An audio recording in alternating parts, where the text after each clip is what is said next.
Good morning, everybody, and welcome to this seminar on diversity and inclusion, brought to you by the Cork International Choral Festival in conjunction with Sing Ireland. And we're very grateful to Sing Ireland and Dermot Callahan there in particular for linking up with us. We're very pleased to have with us Carmel, Whelan and Justine Nantale from the Discovery Gospel Choir, and that's based in Dublin. We've also got Beverley McGeown from the Open Arts Community Choir based in Belfast. And in addition to Dermot O'Callaghan, we have Raeghnya Zutshi from Sing Ireland as well. So thank you very much, everybody, for joining us. Lovely to have you. And I'm going to hand over to Dermot, who's going to lead this, and I'll be in the background and maybe say something if I feel the need. But over to you, Dermot, and thank you once again. Thanks so much, Peter, and hello to everybody. I've already forgotten to remind everybody that we're recorded and streamed on Facebook this morning. Sorry, Dermot. Not at all, and thank you. I'm really not keen to say an awful lot at the start because I'm really here to listen, to learn, and to hear what the experiences are of this wonderful panel we have here today. Just briefly, though, I do want to say that to the Cork International Choral Festival, to Peter, to Elaine, to the whole team, thank you so much for providing the platform and showing the leadership to hold this morning's discussion. And also on the wonderful work of the festival to this point. It's been wonderful so far, and I know it will continue to be so. So congratulations from Sing Ireland side and from the entire choral community. Yeah, so I just want to say briefly that Sing Ireland will present later on what's coming up for us in relation to equality, diversity and inclusivity. We have a new guide for the singing community in Ireland, and I'll go through that and also talk about how we make this real, you know, for communities, for choirs throughout Ireland. How do we actually, the things we'll talk about today, how do we address them and how do we make them something that changes over time? You know, what we're here in 2021 at the Cork International Choral Festival. Where will we be in terms of this work in a year's time? I'll go through all of that, but I'm really keen to go straight away to the brilliant people we have here with us. So I think I'm passing to Carmel first from Discovery Gospel Choir. Hi, good morning. Thank you so much for having us here. I know that Justine and I are thrilled to be invited to discuss this really important topic, and it's a discussion that I suppose might be long overdue, but it's really great to see the initiative being taken for it to happen. So thank you so much for that. As you mentioned, I'm the musical director with Discovery Gospel Choir, and Discovery is Ireland's leading intercultural choir. And when we say intercultural, we mean that our membership spans over 40 nationalities. We've actually potentially lost track at this point, and we perform music from all over the world in well over 30 languages at this point. So really, Discovery is a sort of cultural melting pot where everybody is embraced regardless of culture or background. But I also have plenty of experience working, I suppose, in what has, I suppose, today been branded as community music. I'm the musical director with the High Hopes Choir, which is a musical initiative for people who've been affected by homelessness. And I've also worked in the likes of Mountjoy Prison, providing music to the women who were incarcerated there, as well as working in multiple nursing homes across Dublin. And I've even been lucky enough to work with the Brain Forget-Me-Nots for people with dementia and Alzheimer's. So there are a number of fantastic choirs out there doing really great inclusive work. So I suppose I'm not here as an expert on diversity and inclusion. I'm here as somebody who has learned an awful lot over the past few years, and I just wanted to share a little bit of what I have learned. I suppose when I joined Discovery, Discovery make diversity and inclusion look easy, but it's not. It's something that requires work, and it's something that requires work at every level. And I suppose something that's really impressed me about how the choir operates is the fact that representation matters at every level. In the repertoire that we sing, in our membership, in the committee and leadership roles. Our committee spans over 8 nationalities off the top of my head. I'm sure there are actually potentially more that I'm forgetting about. and also in the independent contractors that we work with. So it's not something that happens by accident. It's a very conscious decision on the choir's part. We don't always get it right, but it's something that we absolutely strive to do. And I think that's the most important thing, is that you have to try. So in terms of, I suppose, in the hopes of being open and representing all of our choir members as best we could, we took a short survey, and there was some interesting feedback from our members. When I asked, is Irish choral music inclusive? And I was very general about the term. 71% of our members who filled out the survey came back with the answer that no, unfortunately, it was not. When I asked if they felt that Irish choral music represented the diverse nature of Irish culture today, particularly in modern Ireland, 90% said no, unfortunately, it does not. And when I asked which was more important to them, the music they performed and the standard at which it was performed at, or the sense of community, 100% replied with the sense of community takes priority. So that's really important. Inclusion is about creating safe and welcoming communities for people. And a large element of that might be Sing Ireland have taken a really important step, I find, in changing from the Association of Irish Choirs to Sing Ireland. The word choir, which can sometimes be a bit exclusive and can sometimes, create fear in those who are inexperienced with it, is gone. It's been eliminated, and that's great. It's the first step towards creating singing groups that are welcoming and embracing. That name change I think it was the first important step to creating a choral landscape that is inclusive. The next step is understanding the needs of your singers, providing supports at every level. So it's not enough to say you want to be diverse. It's not enough to say you want to be inclusive. It's not enough to say, I want a choir that will help X group of people. If you don't understand their needs, and if you're not if you're not engaging with the correct groups, talking to the right people, or engaging with the correct services. So that's a step that you have to take in order to be able to provide these services.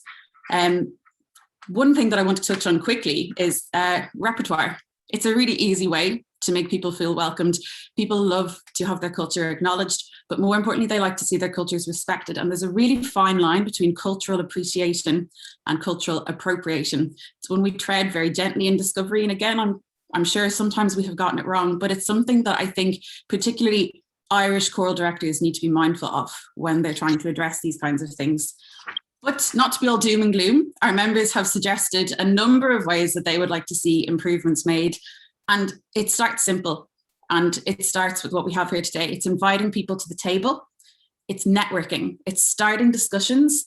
It's engaging meaningfully with minority groups. It's providing services, providing funding, providing grants and scholarships where they are needed. It's listening to the right voices and knowing when you're not the right voice to be speaking. And it's creating platforms and freely handing them over to those who need them most. So I'm going to hand over to Justine and Nantale. Thank you. Thank you so much, Carmel. I don't know where to begin. You've said everything that I wanted to say. So I'm going to sing my introduction just to be diverse. So here it goes. Just to introduce myself in a song. Introduction, coming from the mountain without fear. I'm Justine, Nantale, coming from Uganda without fear. My voice was shaking there. Obviously, there's a little bit of fear. But I'm so happy to be here and on the round table discussing interculturalism, inclusion, and this is the first time I'm doing this, and it's a shock. Because I should be on every table, and not me, just anybody who looks like me or anybody who is a migrant. I'm so happy, actually, really happy, and so humbled as well to be invited. And I've never been to a Cork Choral Festival yet, but I want to do to attend. So yeah, we're talking about challenges, and we're talking about recommendations, what to improve. And I'm just going to talk a little bit about my experience with Discovery. I started singing with Discovery from the beginning, and it's had a very positive impact on my life. not just singing. I've gained confidence, obviously, in singing, but in my daily routines as well. And I've made a lot of good relationships with people, and that has kept me going without family here. So that's one thing, like a positive mental well-being. And obviously the singing part, beautiful songs from all over the world. So that's one of the positive things, just good relationships. So the other thing, I'm not going to speak much because I'm terrified. I prefer to sing, but one of the challenges, I've lived here for 17 years, and most of the times when we're invited on the table to talk or invited to take part in any events, migrants usually, I'm not going to generalize, but this is a fact.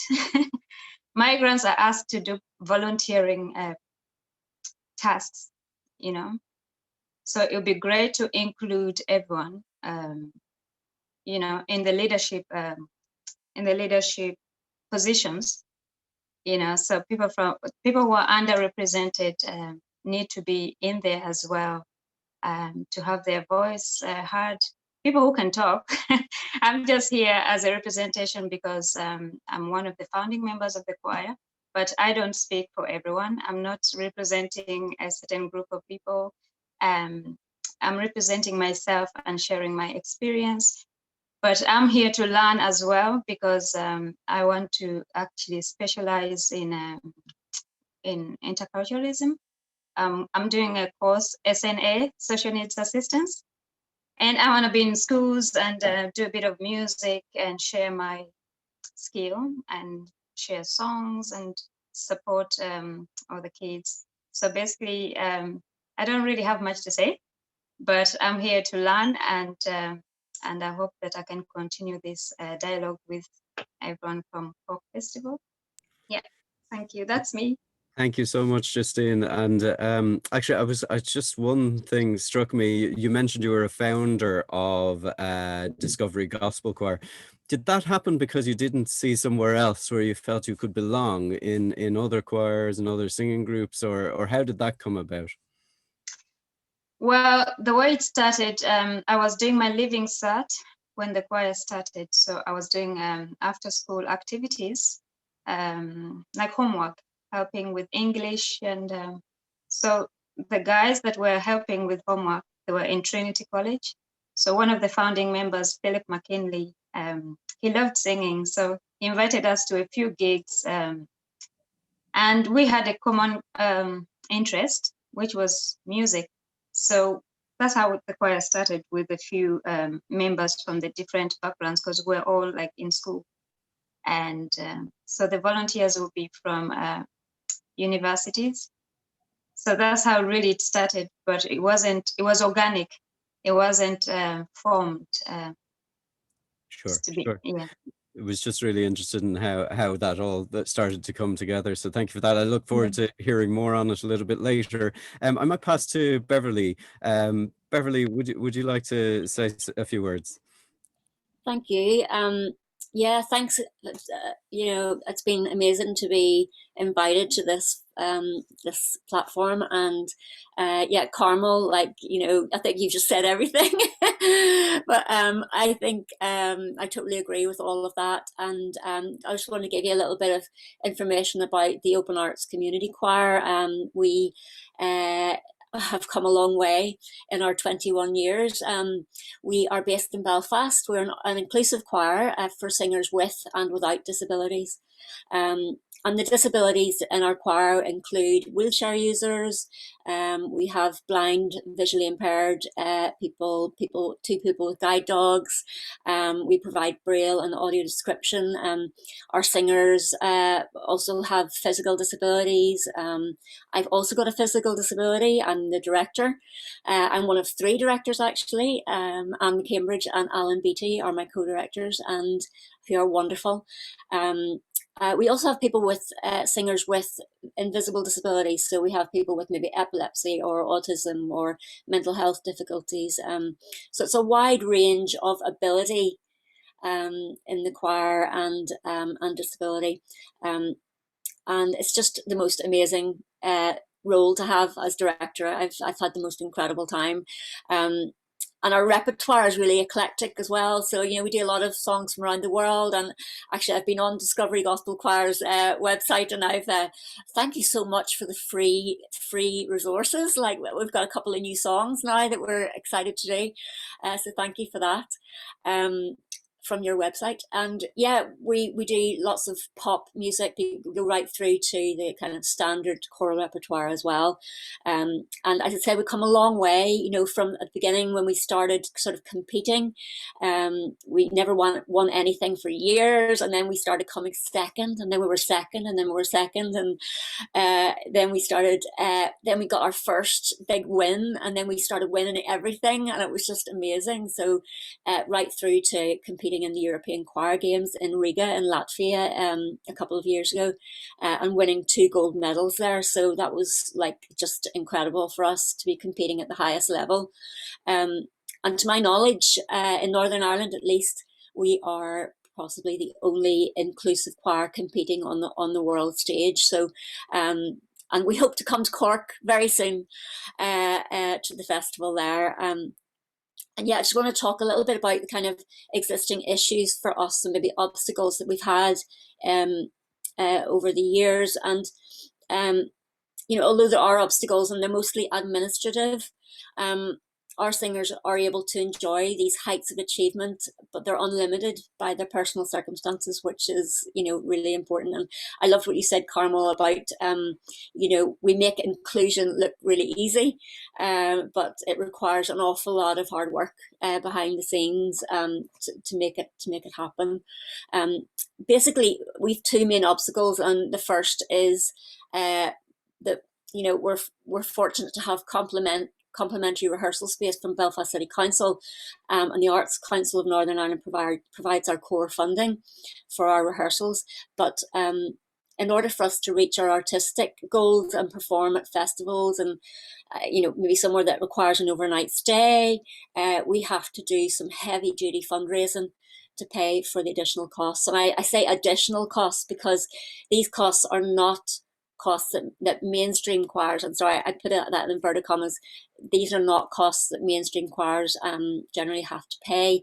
So things like accessible transport, accessible buses and taxis, which are much more expensive than public transport, support workers' fees and expenses for them, and accessible hotel rooms, which are much more expensive than hostels, for example, that other choirs may use. And we just really want to perform and compete more.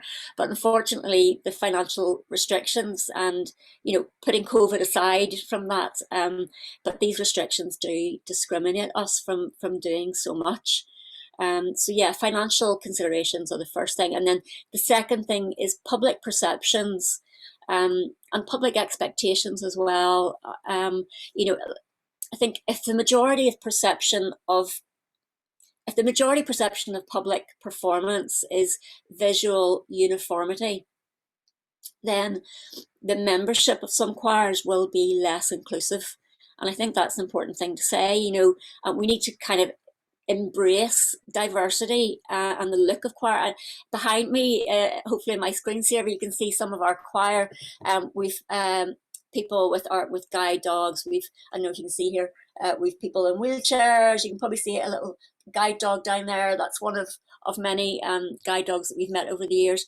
You know, it's a beautiful thing to me to see this diversity in choir. And you know, our optics may not be as good as some other choirs, you know, who are maybe younger and fitter and cooler and all singing, all dancing, moving around the stage, you know, and I think, you know, some of those choirs tend to get the high media profile gigs instead of ourselves, and you know, we are as good I hesitate to say if not better, but we are as good artistically as some of those beautiful choirs.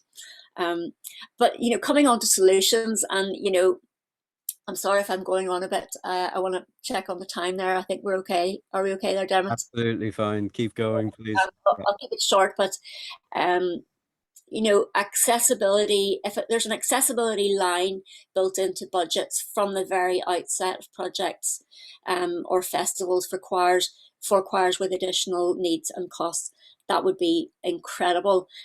For example, you know, reducing the entry fee, maybe negotiating lower hotel costs, providing free access on a free accessible bus would be amazing. It's really hard to find an accessible bus. There's actually only one that we know of in Ireland that has more than 2 wheelchair spaces, and it's very frequently being used.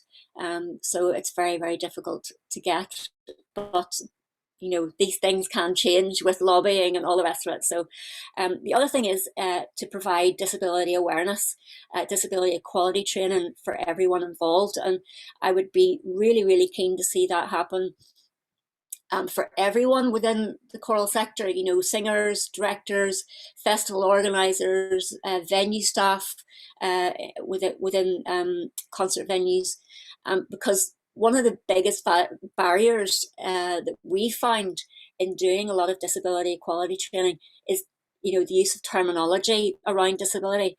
You know, it's one of the biggest barriers, you know, for non-disabled people when interacting with disabled people.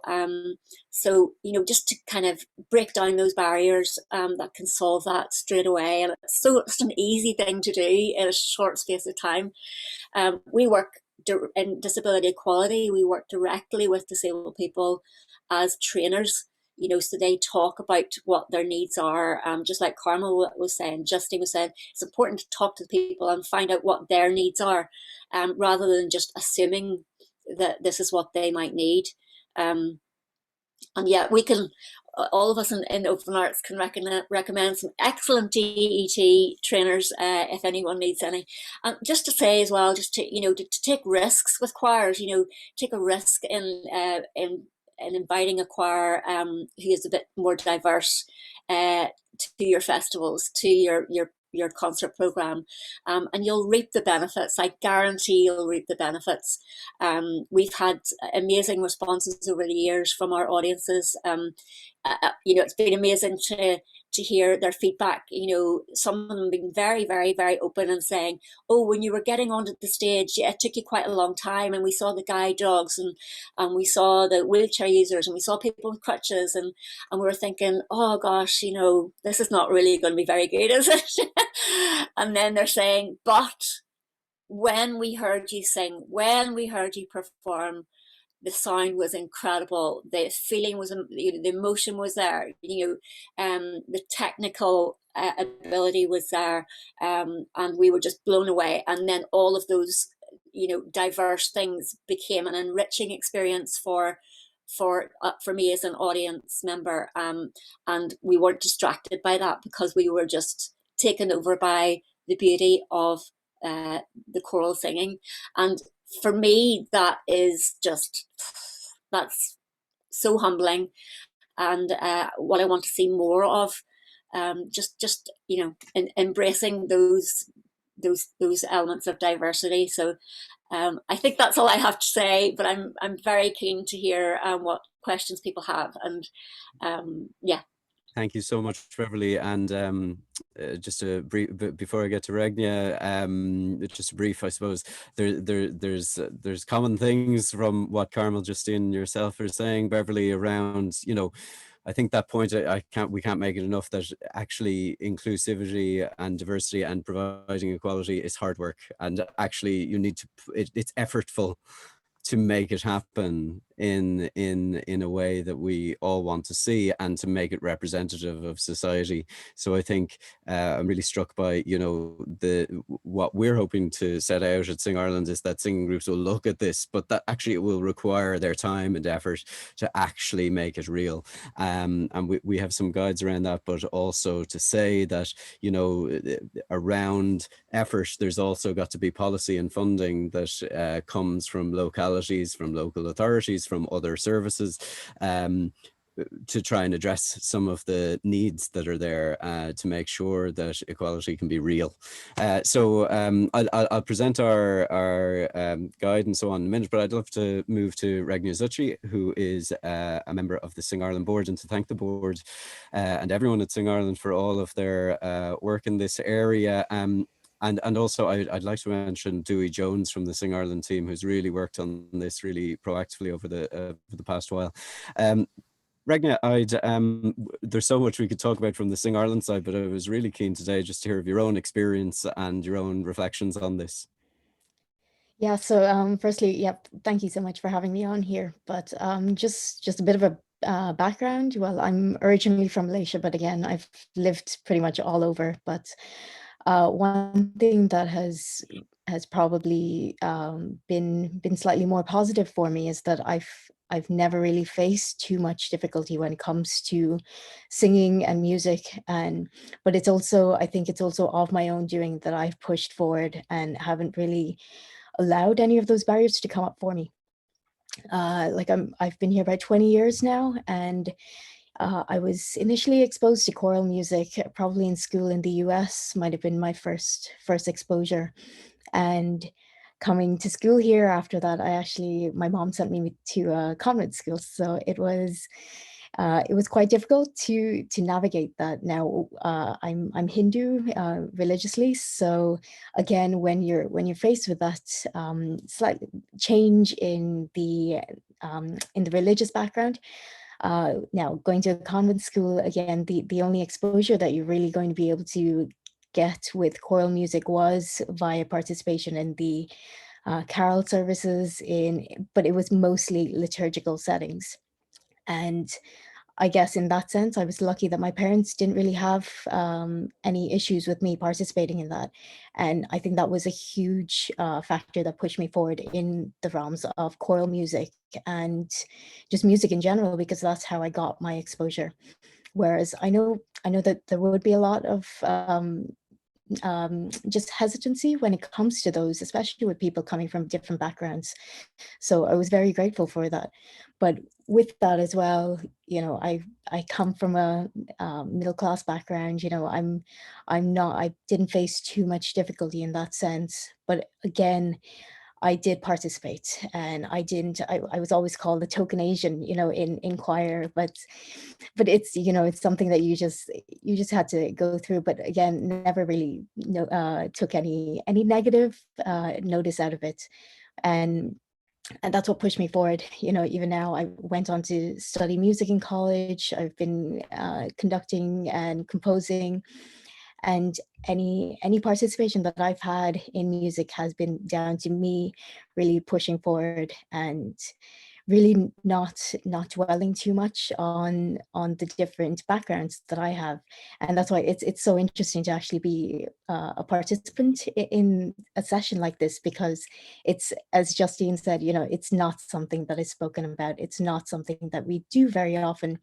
But then you know, Carmel, you mentioned the statistics there, and they're so evident. But I think that that's a huge thing that we do have to try and navigate through now and break those barriers. And the huge thing is the connection with the church setting, which is a huge historical thing in Ireland. And I'm glad to say that it has changed and transformed a lot in the last 20 years that I've been here.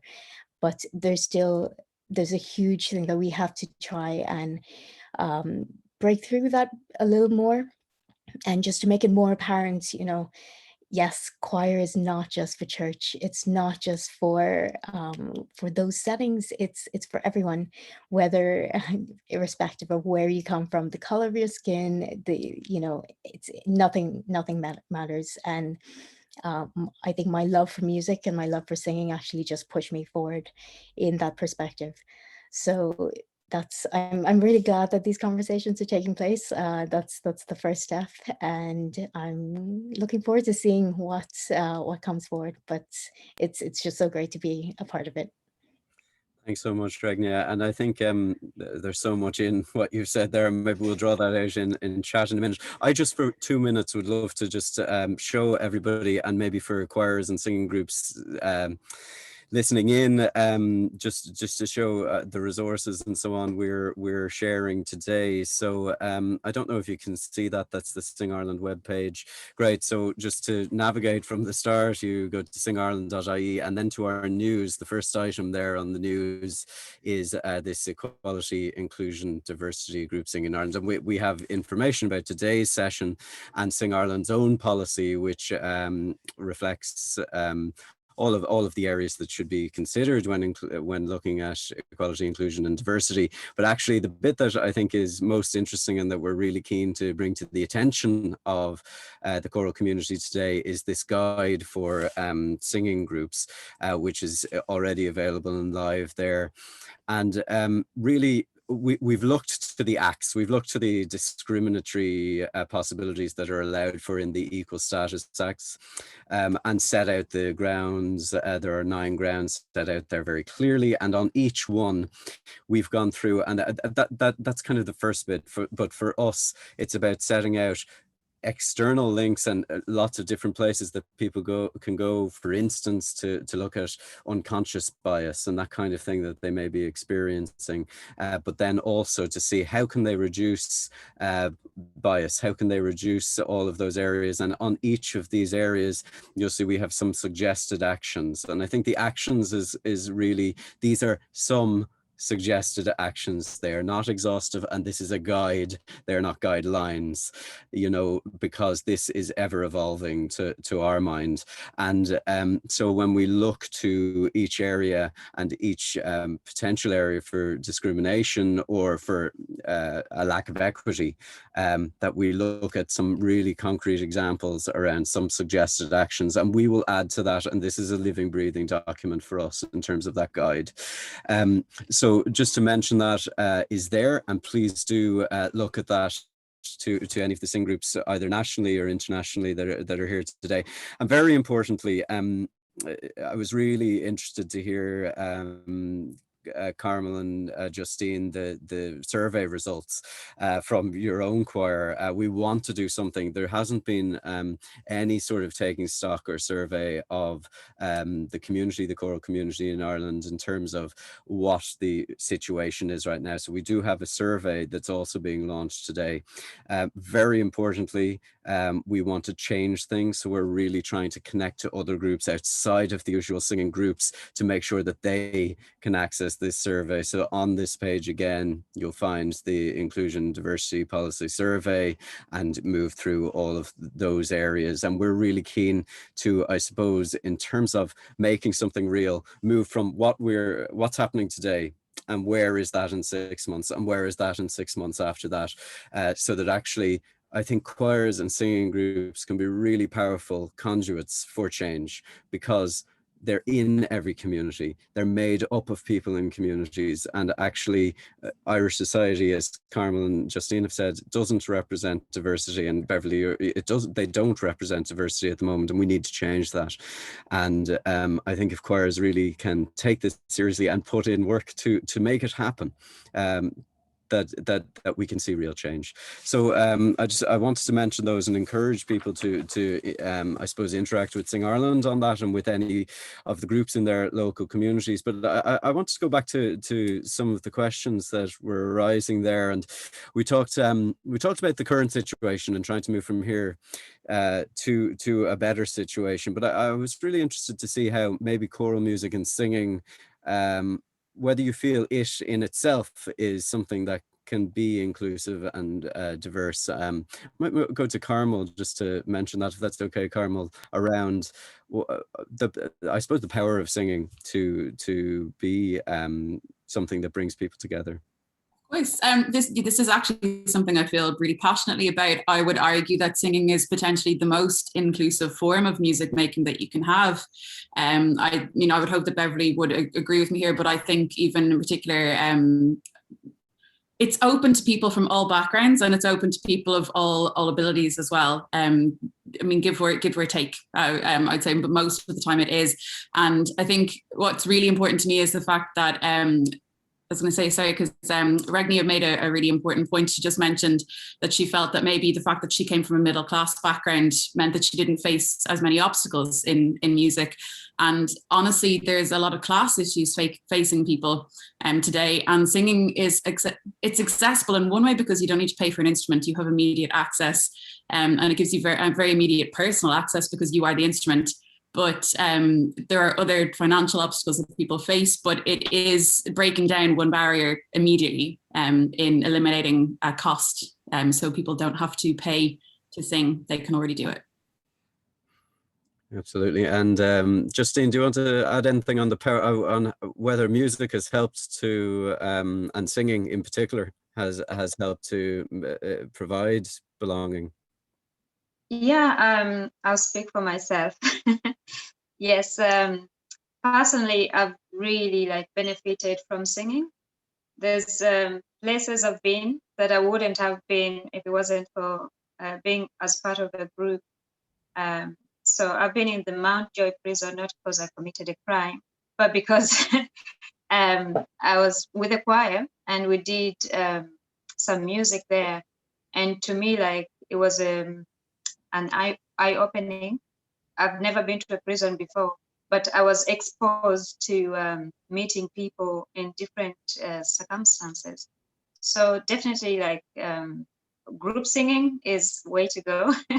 And it builds confidence as well. Some people may not feel confident singing alone, but it's just that relationship that we build. It's magic. And I think should be encouraged and it should be funded. And everything that Beverley, Carmel, and I've got her name, Raeghnya, everything they said, I agree.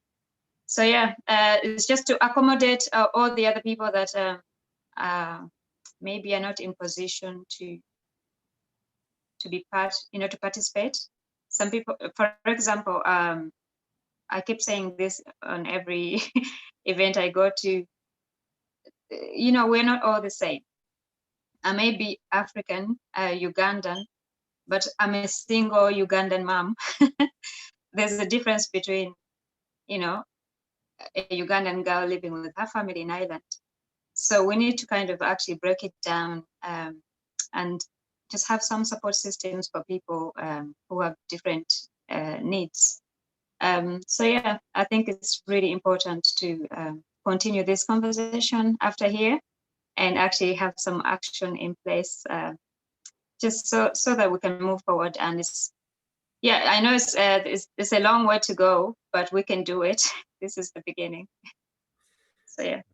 Absolutely, and I think I think the power of music as a tool is one thing, but if you're not if people aren't in the room and doing it, then it will never experience that ability singing has. So it's about opening access, and it's about making sure that groups are inclusive.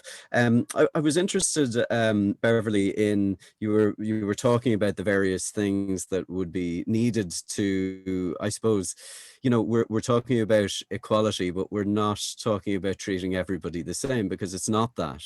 It's treating everybody and being aware of what different needs different people have. And so I wondered, would you mind commenting on that? Just yes, more funding is needed, but if you imagine every choir in the country, and for instance with disability, how they could look to be more inclusive. There are so many things you can do. I mean, I think one of the big things is just to get to know people with disabilities and encourage them to come along and ask them what their needs are. But to make even just small differences which can can improve access for those people. I mean, very simple things like, you know, having a ramp for a person with who's a wheelchair user, providing braille for lyrics, and it's quite easy. You can phone RNIB, for example, up here in the north, and they will do that at a price. We also have our own brailler. You could buy your own brailler if you've got some people who are visually impaired and read braille. They also, a lot of visually impaired people have screen readers, and so you can email out lyrics. They can like learn them by using their screens. But I know a lot of them like braille. There are just so many things you can do, and I think the big thing is about knowledge. Because there's no point in saying, oh, we'll put a ramp in there and everything will be fine. But actually, it's more than that. It's about making that person comfortable as well, and making sure there's an accessible toilet, for example, or maybe a quiet space. If you've got someone who's maybe on the autistic spectrum, they might need a quiet space to be every so often if they get a little bit overwhelmed. So it's just getting to know individual people, and then trying as much as possible to make those alliances. And then, of course, I think to advertise that you've got these things in place, you know, to advertise on social media, to say, you know, look, you know, we have a ramp, you know, if anyone needs, who's a wheelchair user, we've got X, Y, and Z in place, so that people can feel confident in approaching that choir, you know, with regards to future involvement. Yeah, I think that's really interesting. And actually, we've talked about the effort and the time that's required, but actually there's also maybe, you know, and then that can also mean to groups, they're thinking of the financial outlay and all of those kinds of things, which are understandable. But you know, you spoke to some of the resources that might be in a locality that are, you know, if it's a reach out situation, they can have resources from organizations who are working. So it's really about also looking outwardly to see how more access can be helped and guided. Maybe something like a ramp requires a capital expenditure, and maybe somebody can help with that. But I think also in terms of just, you know, braille, you mentioned there are resources locally to help with that, and that don't necessarily need to be an outlay for choirs. And I think that those things, you know, because it can feel maybe like what's important for me to say, to my mind, just listening to the conversation, is we need to make sure that each group is starting in some way. You know, it can feel like this huge topic, because it is, but actually even small differences start to make real difference. You know, they all gather a momentum. Raeghnya, I was just wondered if you were talking about the styles of music, and Carmel touched on it as well, and you were mentioning, you know, the church background of choral singing in Ireland and lots of countries throughout the world, in fairness. I wonder, you know, if in those church settings, can they, you know, I suppose to ask a provocative question, you know, in the church setting, can they look to repertoire that is more inclusive, you know, given the fact that it's a religious background that they're coming from? I'm trying, what exactly do you mean? Just more so utilizing I'm maybe just wondering, you different know, how to, repertoire? yeah, I'm thinking different repertoire within the church services. Yeah. I suppose that's a challenge, you know, and it's something that we don't. Yeah. But see, this is the thing. I mean, even working as a conductor, I've always tried to include like various aspects of choral music, whether it's from Ireland. I've even had choral music from China included in, you know, there's choral music everywhere. And yes, maybe it might not be as appropriate for church settings, but the fact that a lot of our concert venues over here do tend to be churches and religious settings for the most part, because halls, or, you know, that doesn't tend to, that's not something that I've noticed around the country over here. So whatever said, we do have those religious settings in which we always showcase in concerts, but a way around that is to include a more diverse program. So whether it's Asia, South America, there's choral music from all over the world that we are not at all aware of. And I think that was the one thing I used to love when trying to come up with programs. Just even like I was the choral director in Rathdown for a number of years, and I used to spend my summers, just Googling and searching different repertoire from all over the world, because that is something that kids are not exposed to. We are not exposed to, but if you're starting early, at least you're developing that the wider exposure to them, which going forward will do them a greater good. And just it includes and it opens up the diversity from the younger age. So I think that is one port of call that we can try and increase a lot more. And Justine, I loved your intro there earlier. It's things like these, making everything into a song. There's so much music that should be in the classroom right from the word go. That again, it's changing now. But we need to really ramp that up a lot more and make that the new normal, so the music is integral, whether it's including it in different topics, science, I don't know, math. There should be ways to incorporate it in other ways and not just have it based on music even. Yeah. Peter. Just to pick up on that, thank you, Raeghnya, for pointing that out. And I was struck by Justine when you were telling us that you're training as an SNA, and you're working with children in schools, and just how that sounds wonderful to me. Great that you were doing that. And also interested, Raeghnya, that you've been talking about your own education.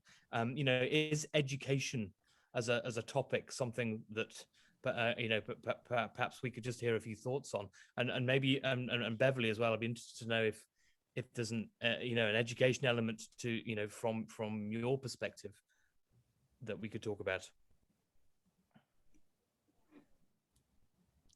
Maybe we'll go to Carmel there. I think you're on the... Sorry, that was a very general question, wasn't it?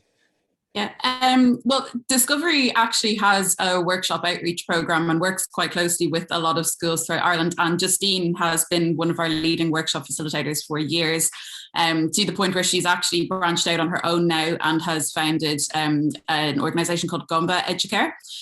So Justine is just one of the many multi-talented musicians who can give a really rich workshop experience in schools, because it's not me standing at the top of the classroom saying, today we're going to learn about African folk music.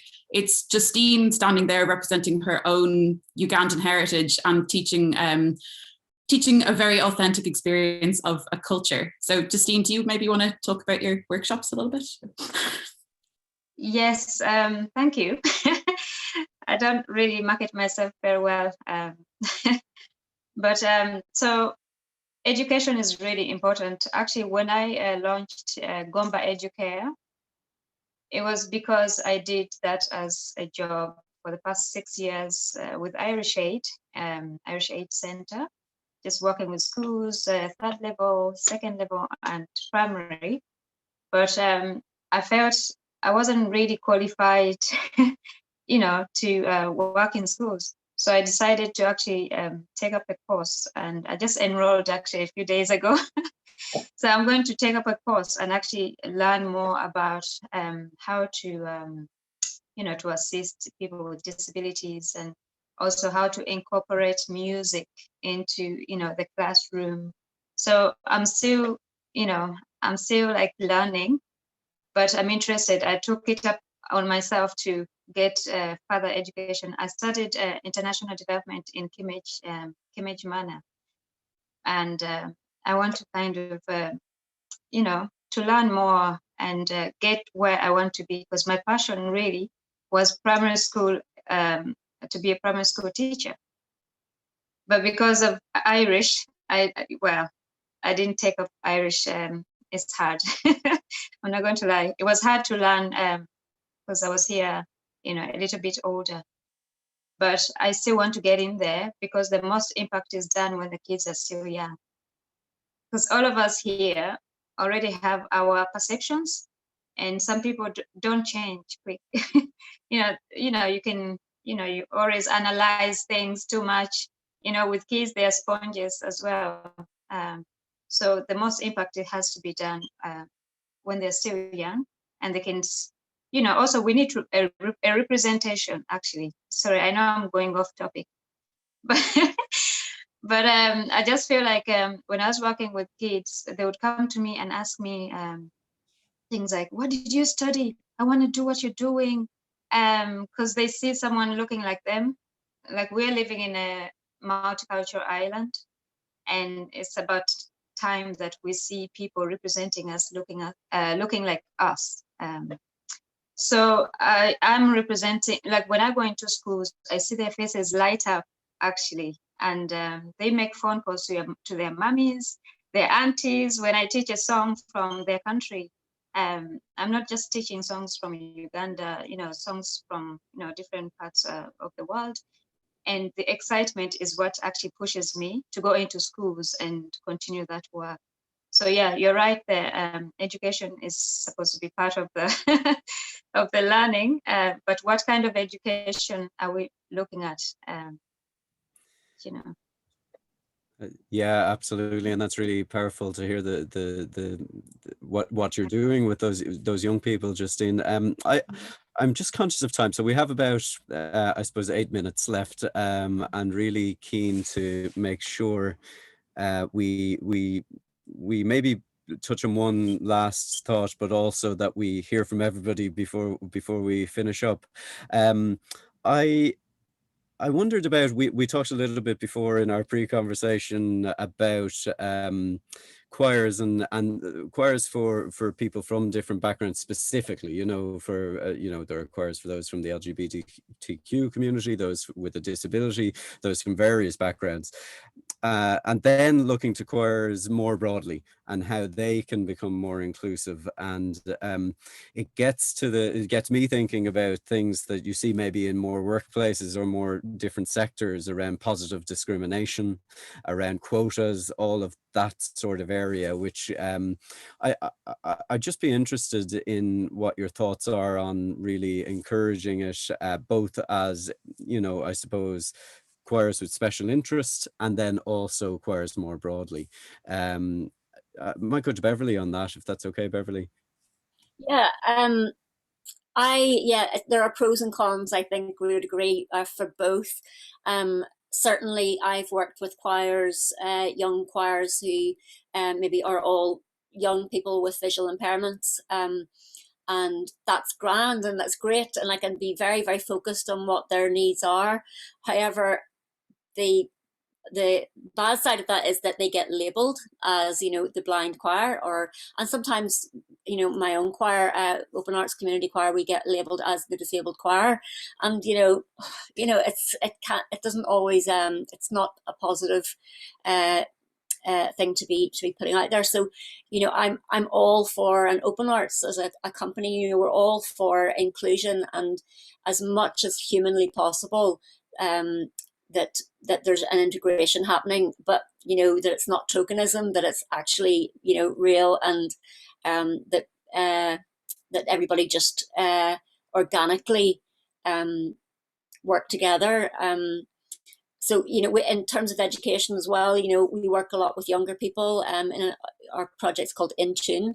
So we're working with younger people with visual impairments and people with autism, and we're educating them how to work together, and how to be social, and how to go into like a choir environment when they get to that age. And it's about giving them the confidence to step forward, to step out, and I hate the word integration, but to integrate into society, because after COVID, Open Arts as a company, we're an arts and disability organisation. We work across all art forms, and we have a dance group as well called Luminous Soul. And so the dance group and the choir and all our other creative writers and everything, we're all going to be doing a whole thing about emerging, this idea of us emerging and actually being seen in the public realm, in the middle of Belfast City Centre, singing, dancing, doing all these things as disabled people. And why not?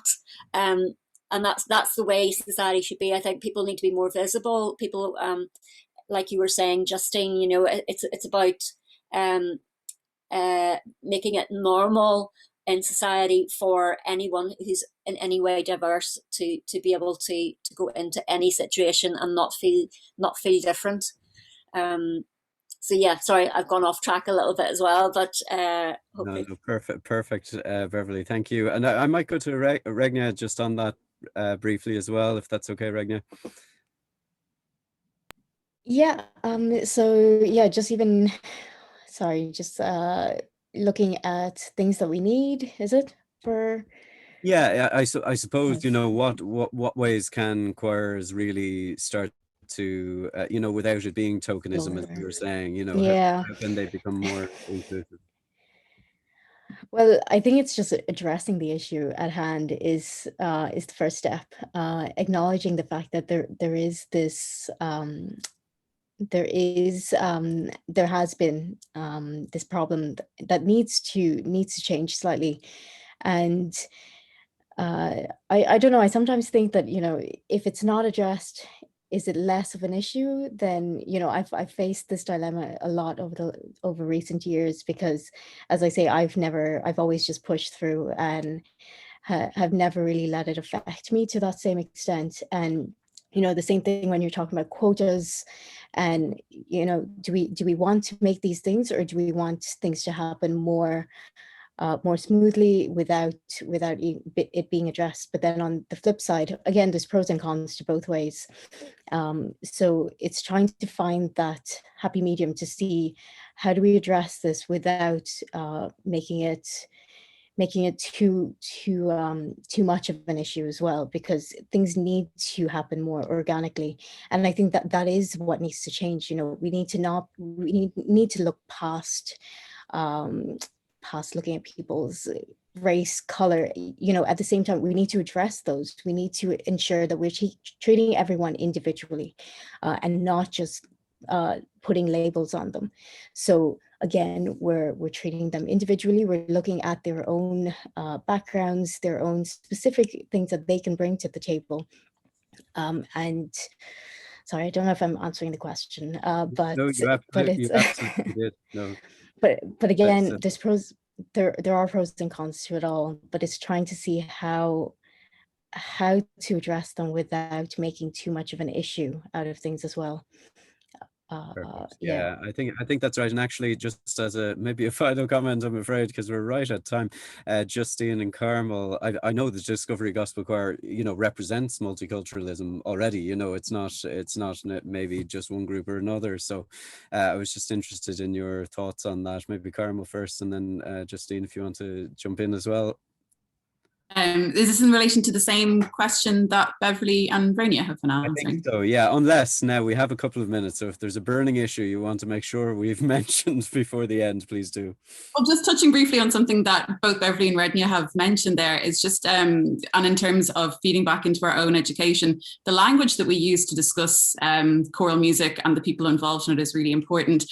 With the High Hopes, I've faced the exact same problem that you have, Beverley, with Open Arts being labelled as a disability choir. The same, the High Hopes has become to many a homeless choir, which I don't like to call it. For me, it's a choir for people who have in their lives been affected by homelessness. I know the name is not quite as catchy, but it's a really important distinction. And it's something that a lot of the members themselves there have brought up to me before. They're worried about tokenism, and they have questioned before, like, Carmel, are we here because we're seen as, you know, valuable for our musicality? Are we here because we're seen as a choir, or are we here to fill someone's quota for the day?